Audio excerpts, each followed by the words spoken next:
সুপ্রিয় দর্শক, আপনারা দেখছেন এসপিএন বাংলা টিভি। দেখুন ও সাবস্ক্রাইব করুন এসপিএন বাংলা টিভি, দেশ ও মানুষের কথা বলে।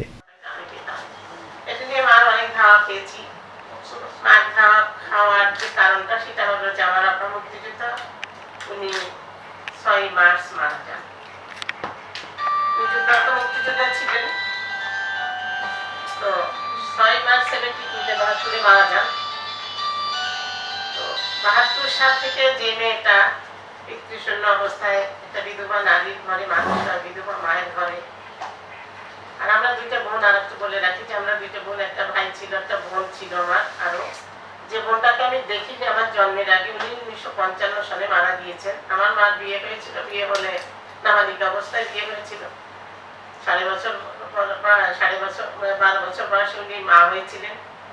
আমার ওই বোনটাও 13 বছর বয়সে বাচ্চা দিতে যে এসে মারা যায়, তাকে আমি দেখিনি। তারপরে লং গ্যাপ আর একটা ভাগ বোন হয়, পরে আবার আর একটা ভাই হয়, শেষমেশ আমি। ওই ভাইটাও নাই, বড় বোনটাও নাই, একজন নেই আর একজন আছে, একজন নেই, আমি আছি। আপনার সাথে আমার একটা সেই গোপালগঞ্জ আপনারা এখন যে দেখেন, আপনারা বর্তমান যুগের ছেলেপেলে যারা ইয়াং এজের আছেন, যাদের জন্ম পরবর্তীতে বা 75 পরবর্তীতে, স্বাধীনতা পরবর্তী এবং 75 পরবর্তী, তারা কিন্তু এগুলা হৃদয়ে ধারণ করতে পারবেন না।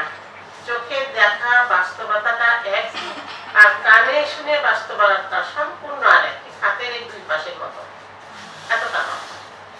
তো আমি বঙ্গবন্ধুর বাড়িতে দেখেছি পুরা টিনের দেওয়াল, এবং কি অবস্থা দেখেছি বুঝতে পারবেন না। আমি 74-এ একদিন গেলাম, আমরা 3-4টা মেয়ে খুব সাহস করে রাজার বাড়ি চল যাই। ওই যে বললাম আমরা কিন্তু গ্রাম অঞ্চলের মেয়ে, বঙ্গবন্ধু কিন্তু একেবারে অজপাড়াগার, আমরাও কিন্তু অজপাড়াগার, আমাদের কারেন্ট ছিল না, বঙ্গবন্ধুর বাড়িতেও কারেন্ট ছিল না। তো বঙ্গমাতা অর্ধেক মাথায় ঘোমটা দেওয়া, একটা বড় কাঠের চলচকিতে বসা, সামনে আমাদের ওদিকে ধামা বলকে বলে, দাদা জানেন কিনা জানি না, আমাদেরকে ধামা আছে। ধামা হলো আপনার বেতে ছিল, ওটা একটা মুখটা বড়, একটা পৈকা হলো মুখটা ছোট। এই ধামার মধ্যে ছোট্ট এতটুকু ধামা টাইপের, এর মধ্যে অনেক মুড়ি, পাশে আর একটাই গুড়, চাই কুকি আসো খাও। তো মনের মধ্যে তখন আমার যেটা বাঁচতেছিল, সেটা রাজার বউ, রাজার বউ, রাজার বউ, যাবো এক পায়ে তো মনে মনে 10 পা পিছিয়ে যায়। তারপর আস্তে আস্তে গেলাম, দুই হাতে দুই মুঠ মুড়ি ধরে কোনোভাবে হেঁটে, পিছন দিক দিয়ে হেঁটে গেটের কাছে এসে, পোড়া টিনের গেটের কাছে এসে দিল। এই হলো বঙ্গবন্ধুকে দেখি, বঙ্গমাতাকে দেখেছি, বঙ্গবন্ধুকে আমি কখনো দেখি। দৌড় দিলেন কেন? ভয়ে নিয়েছি তো নিয়েছি, আবার যদি ডাকে কি করে না বলে। ওটা যে নিয়েছি ওটা না বুঝে নিয়েছি, ওটা মধ্যে ঘোরের মধ্যে আমার ভয়ে আমার সমস্ত শরীরে রক্ত বোধহয় তখন একদম ক্লটেড হয়ে গেছিল, জমে গেছিল, যে রাজার বউয়ের সামনে আসছি। এর থেকে বড় তো কেউ না। সবসময় বাড়িতে শুনছি শেখ সাহেব, শেখ সাহেব, শেখ সাহেব, আমাদের শেখ সাহেব বলে। অন্যান্য অঞ্চলে শেখের বেটা বলে, তো আমাদের ওই অঞ্চলে কিন্তু সবাই শেখ সাহেব বলে।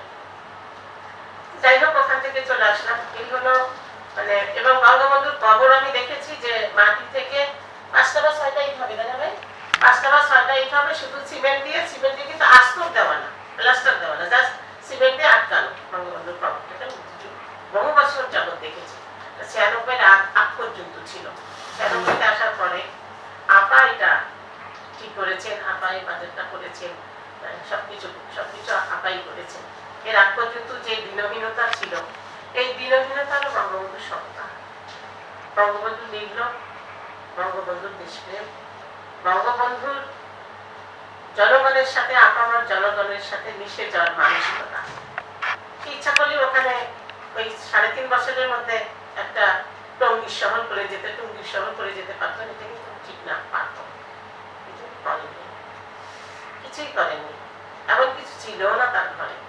এই যে সততা আমাদের মধ্যে কিন্তু এখন আর এটা নেই। এমনকি আমি মুক্তিযোদ্ধা, আমার হাজব্যান্ডও মুক্তিযোদ্ধা, উনি 17 বছরের মুক্তিযোদ্ধা। মুক্তিযোদ্ধা কোটায় বিসিএস অফিসার হন, উনি ডিস্ট্রিক্ট যাচ্ছিলেন। তো আমি 21শে আগস্টের ভিত্তিম, আমার 12টা পড়াশোনা হয়েছে 21শে আগস্টের উপরে। দেখতে পাচ্ছি ট্রিটমেন্ট করেছেন দেশে বিদেশে সব জায়গায় নিয়ে। তো এই যে এখন যারা বড় বড় পোস্ট নিয়ে আছে, বিশেষ করে ইয়াং যে যেগুলো ইয়াং জেনারেশন যেগুলো, তারা কিন্তু বঙ্গবন্ধু এত কিছু জানলেও হৃদয় ধারণ করতে পারে না। কেন পারে না? তারা এখন বড় বড় পোস্ট পেয়ে গেছে, তো নিজেকে হাইলাইট করা নিয়ে ব্যস্ত, নিজের আখের গুছাবার জন্য ব্যস্ত।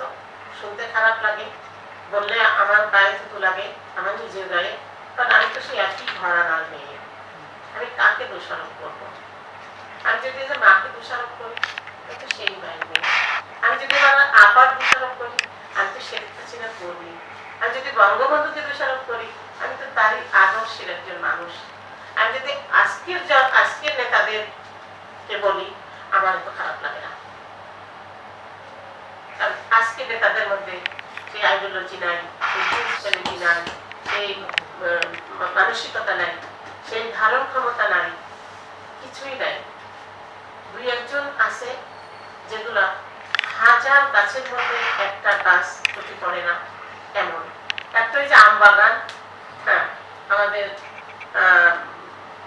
ইয়া বলে গেল পাঠান নগরদের পাঠান আম্র বাগান, সে আম বাগানের মধ্যে হাজার আম বাগানের মধ্যে একটা তেঁতুল গাছ অথবা একটা ঔষধি গাছ, এগুলো চোখে পড়ে না, তেমন হয়ে গেছে এখন।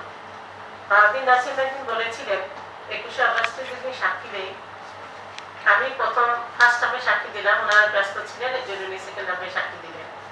বলেছিলেন যে আওয়ামী লীগের মধ্যে যদি মানুষকে বাঁচা হয়, তাহলে কম্বলের মধ্যে লোম বাঁচতে যেমন কম্বলের আর সুতো পাওয়া যাবে না, আওয়ামী লীগের মধ্যেও যদি এখন ভালো লোকগুলা বাঁচা হয়, তাহলে আর আওয়ামী লীগ থাকবে না।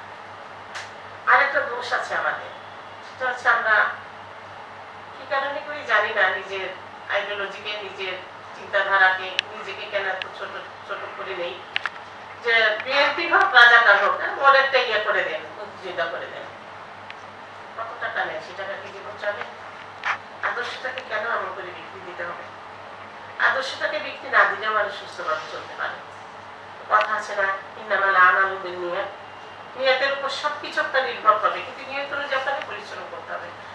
ওই ব্যাকডোরে টাকা ইনকাম না করে আপনি সদর করে টাকা ইনকাম করতে পারবেন, যদি আপনি সব থেকে থাকেন, আপনি বা আপনারা বা আমরা সব থেকে থাকেন। সেটা না করে খুব সহজভাবে টাকা ইনকামে চলে যায়। এই যে বর্তমান যুগে দেখেন মাদকে দেশটা ছেয়ে গেছে, কেউ দেখা কেউ কিছু বলে না, চলুক না, উনি মাদক বেচে। তাই আমি স্বেচ্ছাসেবক সেন্ট্রাল কমিটির ভাইস প্রেসিডেন্ট, আমি যেটা বললাম, এই কালকে থেকে আমার টাকা দিবি, তারা তোর ব্যবসা করবে। ও ভয় পায় লিডার, আপা টাকা দিল, মা টাকা দিল, কালকে থেকে আপনাকে আমার ব্যবসা বন্ধ করে। আমি ওনারে যে ভালো আমি ইয়াবা কালকে এত ইয়াবা নিয়ে এসেছি, আমার কাছে ইনফরমেশন আছে, না না না, একটা থাপ্পড় দিয়ে তো দাঁত বসে ফেলে, ঠিক আছে কালকে দেখা করবো সাথে, এসে আমার একটারই টাকা দিয়ে গেল। আমি এই ধমকায় ধমকায় টাকা দিয়ে এরকম ভালো হচ্ছে। একবারও কি দেশকে একটু ভালোবাসছে? একবারও কি আমাদের নেক্সট জেনারেশনকে ভালোবাসছে? ও বিক্রি করছে, উনি বিক্রি করছে, আমি করছি, সে করছে, আনায় বিক্রি করে করে নেক্সট জেনারেশনকে কোথায় নিয়ে যাচ্ছে? গল্প বলি আপনাদের। আমার মামা তোমায় চাকরি করতে আর কোয়েটাতে,